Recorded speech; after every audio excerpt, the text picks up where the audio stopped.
Оперативна інформація щодо російського вторгнення станом на 6 годину 23 березня. На східному напрямку оперативні угрупування військ діють у Донецькому, Слобожанському та східній частині Таврійського операційних районів. Надають противнику можливості відновити наступ у напрямках на Слов'янськ та частиною сил на населений пункт Лозова.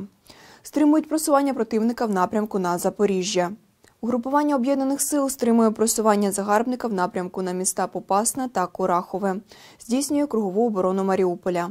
На північно-східному напрямку продовжується ведення оборонної операції у визначеній операційній зоні. Основні зусилля зосереджені на прикритті державного кордону, стримуванні наступу противника в районі населеного пункту Умалин. На Сіверщині угрупування військ утримує оборону Чернігова та стримує просування противника у напрямку на Київ.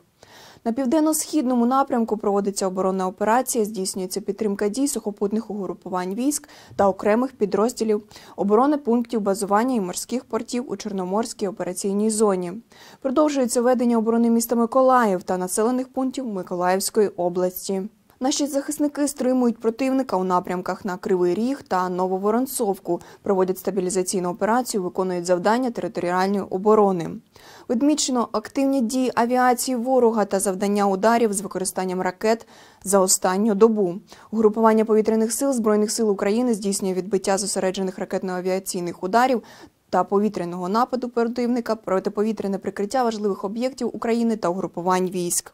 За попередню добу було уражено понад 17 повітряних цілей ворога, 6 літаків, 5 БПЛА, 1 вертоліт та 5 крилатих ракет. Крім того, авіація повітряних сил завдала нищівних ударів по скупченню техніки і живій силі противника та здійснювала ураження ворожих крилатих ракет.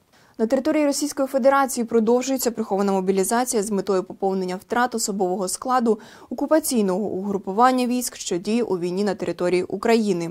Військові комісаріати намагаються залучити до проходження служби і підписання відповідних контрактів колишніх військовослужбовців. На території Білорусі представники опозиційних сил та небайдужі громадяни, які засуджують сприяння діючої влади Російської Федерації у війні з Україною, частково вивели з ладу залізничне сполучення між Республікою Білорусь та Україною. Інформація уточнюється. Водночас, за наявною інформацією, по території Республіки Білорусь триває активне переміщення російської та білоруської військової техніки і подальше її накопичення вздовж українського кордону.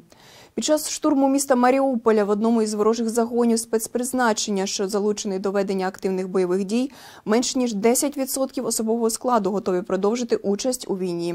Решта особового складу вбиті, поранені, хворі або деморалізовані. Зберігаємо спокій, разом переможемо. Слава Україні!